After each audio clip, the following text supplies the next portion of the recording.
Hola,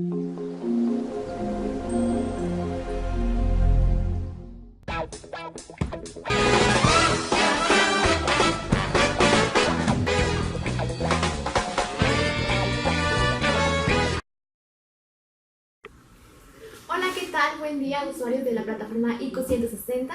Nos encontramos con el doctor Alberto Vázquez Landaverde, doctor en Ciencia y Tecnología de Alimentos, ¿verdad? Así es.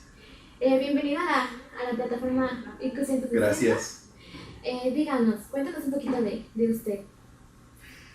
Bueno, en este momento me desempeño como investigador en el Centro de Investigación en Ciencia Aplicada y Tecnología Avanzada, CICATA, del Instituto Politécnico Nacional. Estamos situados en Querétaro. Es uno de muchos centros de investigación del Politécnico en la República Mexicana. Y bueno, en el caso de este centro, la idea es hacer investigación que tenga algún impacto en el sector productivo, un impacto directo, le llamamos a esto la investigación aplicada o vinculada también.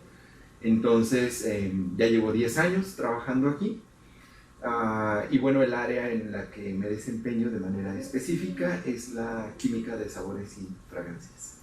¿Cómo fue que se interesó en la química de sabores y fragancias? Bueno, la historia es, podríamos dividirla en dos partes. Primero desde pequeño y después la oportunidad de estudiar el área. En realidad desde pequeño había así como una cierta tendencia a la ciencia, las ciencias naturales, la biología, la química. Pero había algo muy particular, que era de esos niños que le llaman melindrosos. No les gusta nada. Y los pobres papás ahí, que cómete esto, no me gusta, cómete esto, no me gusta. Y nada me gustaba. Eso sí que me gustaba. Los dulces, las papas, Y entonces lo que me di cuenta es que me gustaban las cosas que saben bien y las que no sabían tan bien, desafortunadamente eran las cosas nutritivas. Eran las cosas que mis papás querían que comiera. Y mi pregunta siempre fue, ¿por qué lo que sabe tan rico no es lo nutritivo? ¿Y por qué lo que es nutritivo no sabe tan rico? ¿Verdad? Y es el dilema eterno con muchos niños. Algunos lo superan, yo jamás lo superé. Seguí siendo muy selectivo en la parte de lo que comía y definitivamente tenía que gustarme y mucho. Entonces eso poco a poco me fue llevando a elegir la carrera de química en alimentos.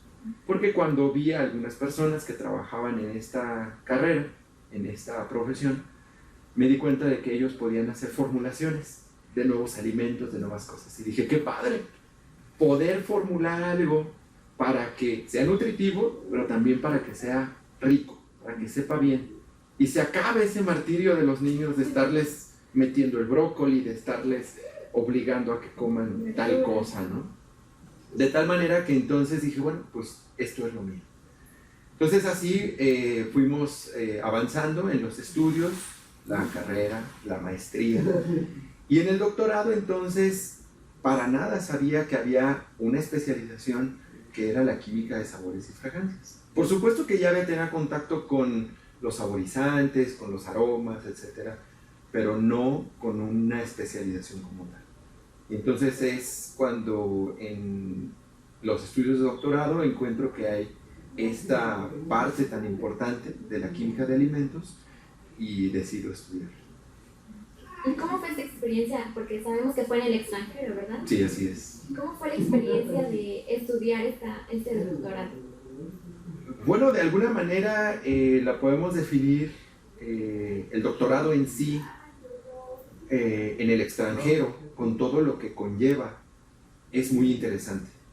El ir a un país donde no se habla tu idioma, donde tienes que aprender a hablar ese idioma, tienes que aprender una nueva cultura, adaptarte, en donde estás solo, te enfermas y tú solito tienes que ver qué haces y empiezas pues a hacer amigos, familia, etcétera en otro lado.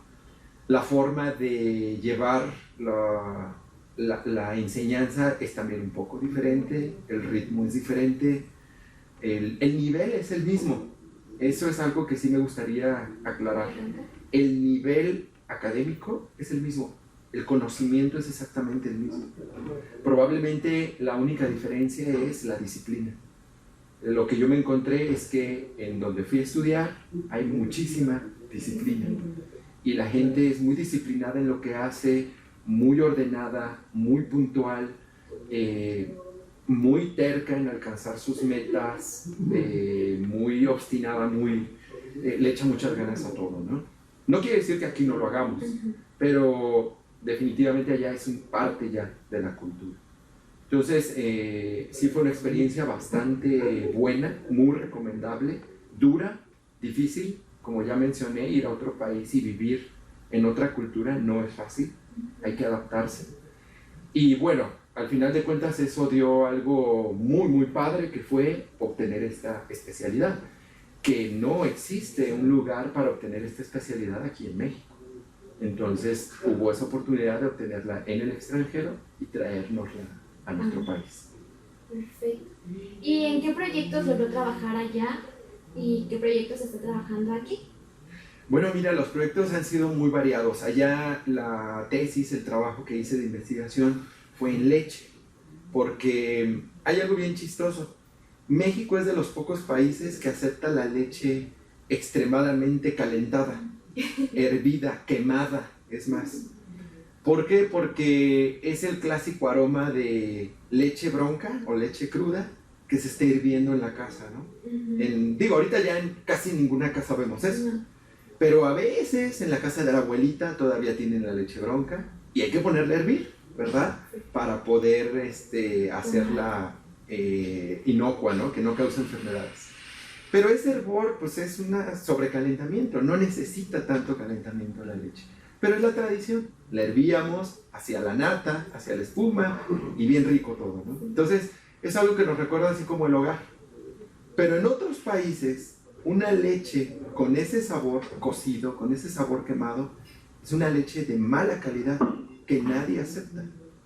Entonces el proyecto fue obtener o investigar nuevas formas de hacer un pasteurizado o un tratamiento de la leche, pero sin aplicar calor, porque ese es un defecto que es muy marcado y muy rechazado en otros países, específicamente en Estados Unidos, en Europa. El público no acepta leche con el sabor cocido. Aquí nos encanta. Y por eso es que aquí en México la leche Tetrabric, que también es llamada la leche UHT, en todos lados la vemos. De hecho, ya casi nadie compra la leche fría. Sí. Ya casi nadie compra la leche de cartón, que le llamábamos, o la leche en envases de plástico refrigerada. Ya casi no vemos eso en los supermercados. Vemos montañas de leches, de cajas en Tetrabric. Y esa leche UHT tiene ese sabor cocido. Es una leche de larga duración, que dura mucho tiempo sin refrigerarse. Pero entró muy bien a México porque nos gusta el sabor cocido. Entonces el proyecto en el que trabajé allá es métodos para no calentar la leche y que no haga daño, que pueda consumirse. Aquí ya en México, en el centro, hemos trabajado en todo tipo de cosas. En café, en chocolates, en cárnicos, en vinos, en encapsulamiento de sabores, en creación, en investigación de nuevos vegetales, flores, frutas tradicionales o endémicas mexicanas que pueden ofrecer un sabor diferente al mundo, etc. El trabajo ha sido muy variado y muy divertido.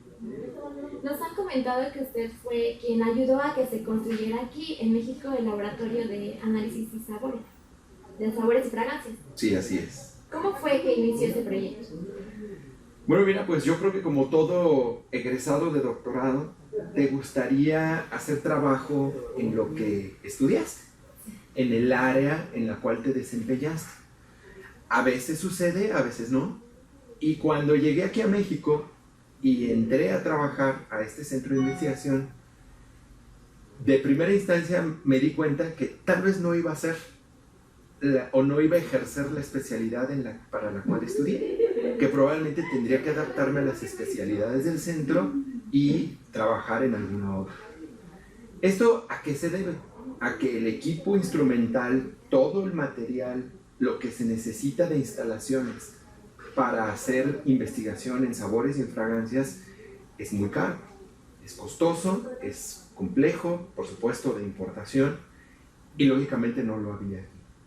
Entonces dije, bueno, tal vez no vamos a hacer nada de sabores y fragancias ahora, ¿no? Ni modo.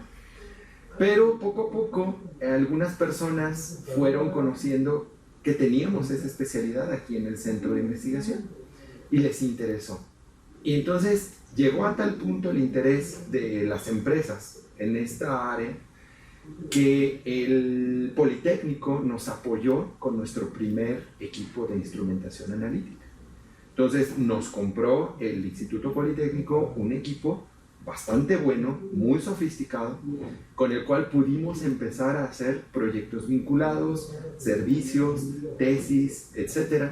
Y entonces a partir de ahí fue pasándose de boca en boca la existencia de esta especialidad, un laboratorio solo con un instrumento, pero conforme nos fueron pidiendo cosas, pues lógicamente nosotros ingresábamos recursos y esos recursos se fueron reinvirtiendo para comprar más equipo, a tal grado que después de 10 años de iniciar el proyecto tenemos el laboratorio perfectamente equipado.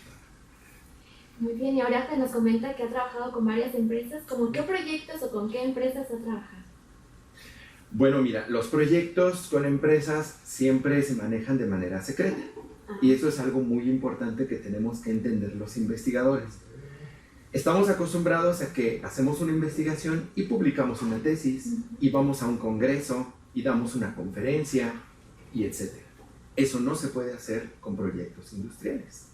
Esos proyectos se tienen que mantener en secreto y eso es algo muy importante para las empresas. De tal manera que nombres o tipo de proyecto no te puedo decir, pero empresas sí.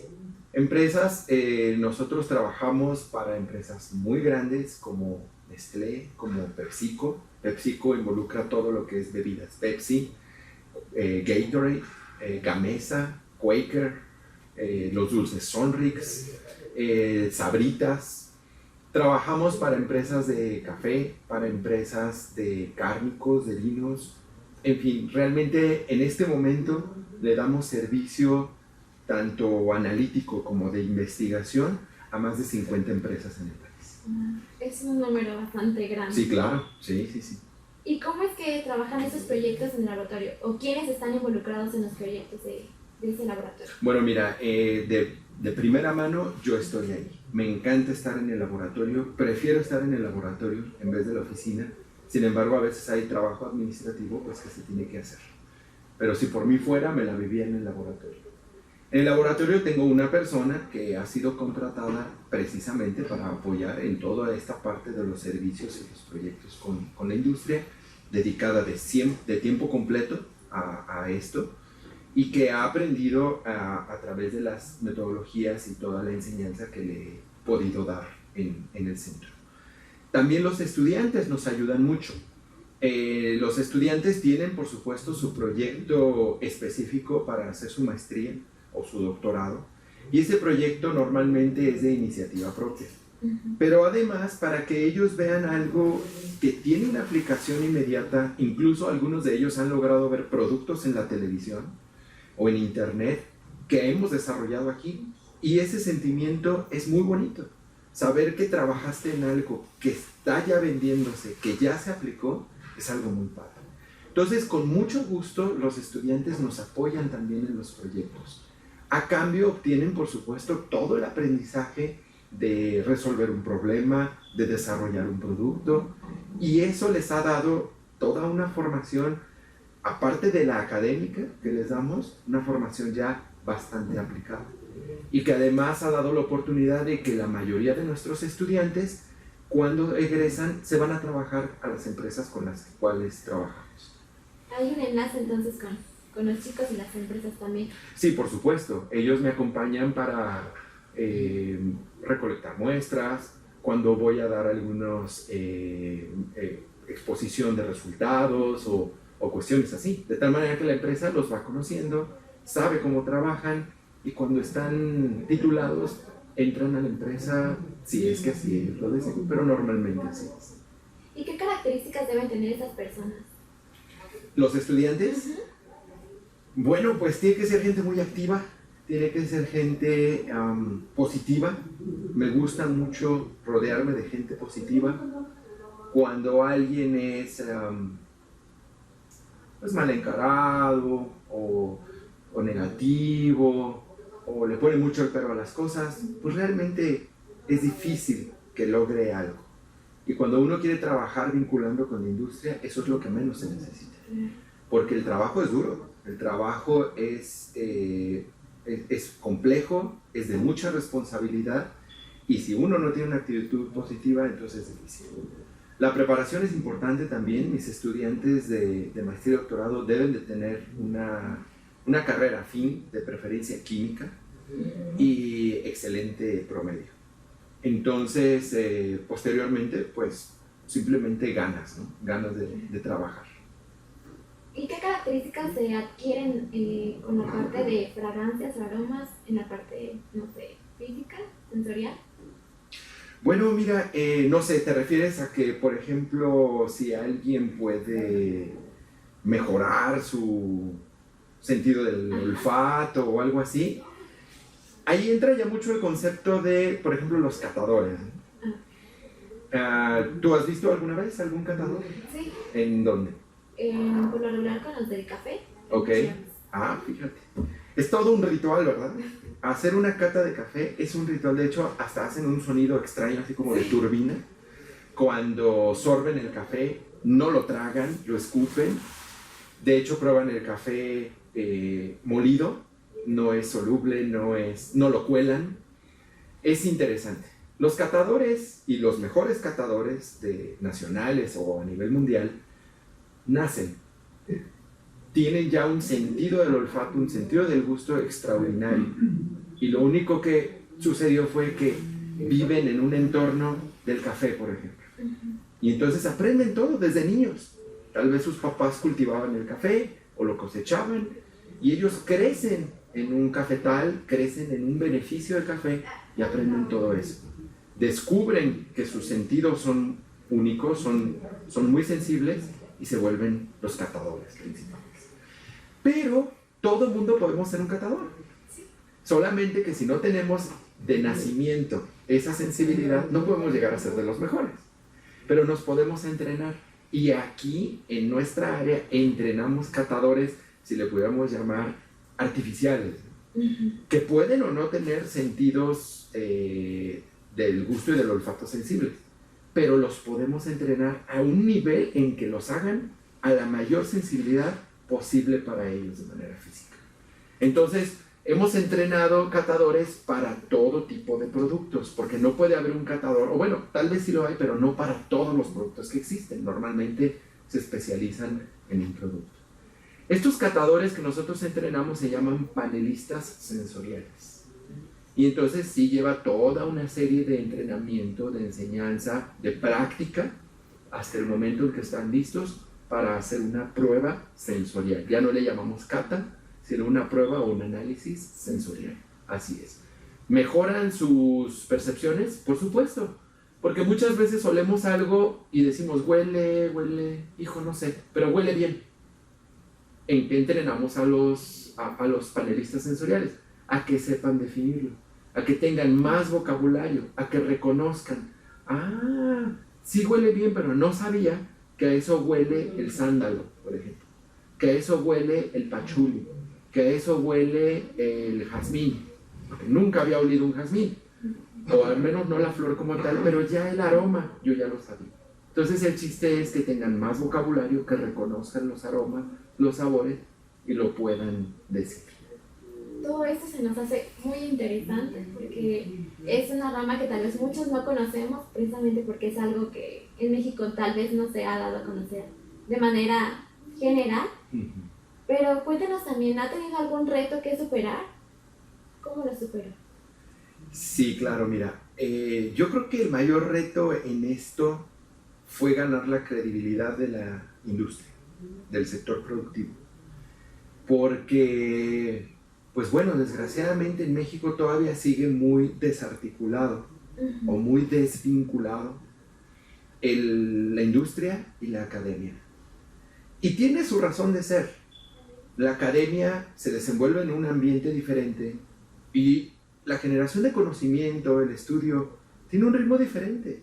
Hay que aceptarlo, es un poquito más lento, porque hay que meditar más las cosas, hay que masticarlas más para poder entenderlas. Por el otro lado, el ritmo de la industria es extremadamente rápido. Es donde las cosas son para ayer. Ese es un dicho clásico en la industria. ¿Para cuándo? Para ayer. Entonces, no se puede detener. La industria jamás para. La industria trabaja 365 días al año y a veces hasta 3 turnos. En la academia tenemos vacaciones, tenemos fines de semana, tenemos puentes, hay muchas cosas, ¿no? Horarios más flexibles, etc. Muchas veces eso choca entre academia e industria. Entonces, el ganar la credibilidad de la industria, yo creo fue el reto más importante, porque trabajamos en un ambiente académico. Este es una escuela de enseñanza, pero tenemos que adaptarnos al trabajo industrial. Entonces, aunque el centro de investigación cierra por puentes, por vacaciones, por fines de semana, nuestro laboratorio está funcionando los 365 días al año. Nos ha tocado venir un 23, un 24 de diciembre en la mañana a sacar resultados y enviar un reporte. ¿Por qué? Pues porque la industria lo necesita, porque ellos siguen trabajando. Entonces, el hacerles ver que nosotros no los vamos a dejar colgados y que estamos aquí disponibles para cuando ellos lo necesiten, es difícil. Y segundo, muchas veces la industria dice, ay, como que la academia tal vez no me haga muy bien el trabajo, no lo sé. Muchas veces ni lo han probado, ¿verdad? O los que lo han probado tal vez no han tenido una buena experiencia. Entonces, a veces prefieren encargarlo al extranjero, o a veces no saben que nosotros ya tenemos esta especialidad aquí y no nos contactan. Entonces, ganar esa posición de credibilidad, de confianza, porque normalmente las empresas, y sobre todo cuando dices, soy doctor en alimentos, de la caseta de vigilancia no pasas. Porque dicen, no, no lo pases, ¿verdad? Entonces, hay empresas en las que yo llego y es como mi casa. Puedo pasar a donde yo quiera, porque así ellos lo han autorizado.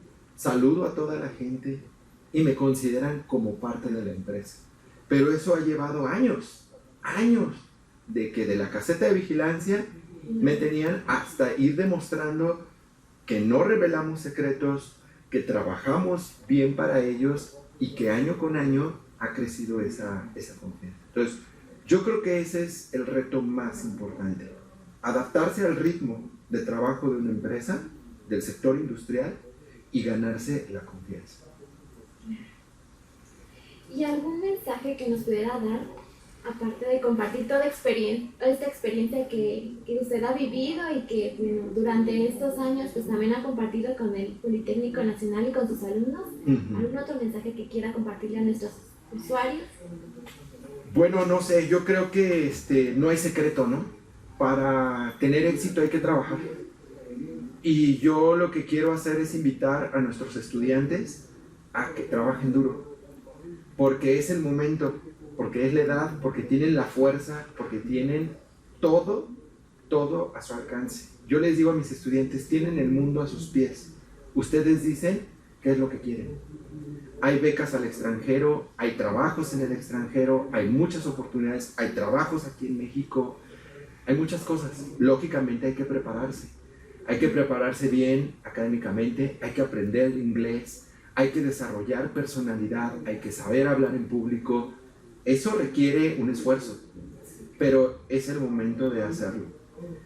Nada me da más tristeza que verlos pegados a los electrónicos y a las redes sociales. La verdad, yo los uso, pero intento tener un límite en ellos. Los uso preferentemente para el trabajo. Pero a veces veo la gran cantidad de tiempo que gasta la gente joven en estos sistemas, en estas redes, que es deprimente, es triste ver cómo tanta capacidad, tanta fuerza se desperdicia. Y bueno, viene muy ad hoc ahorita, todo el mundo está preocupado porque quién ganó las elecciones en Estados Unidos y el dólar ya subió y qué vamos a hacer. Es lógico, la respuesta es trabajar. La respuesta es, deja de estar chismeando, flojeando y ponte a trabajar. Todo mundo, cada quien en lo que le corresponde. Si eres estudiante, a estudiar. Si ya trabajas en algún lugar, a trabajar y hacer bien tu trabajo siempre, todas las veces. Dar un plus. Eso es lo importante, es lo que nos hace falta aquí en México. Ese sería mi mensaje. Muchas gracias, doctor. Agradecemos que nos haya compartido toda su experiencia, todo este conocimiento que usted tiene. Y pues gracias también de parte de la plataforma IQ 160 por haber tenido con nosotros esta charla. Le agradecemos al doctor Pedro Landaverde por esta charla, esta entrevista, y les deseamos un buen día. Gracias.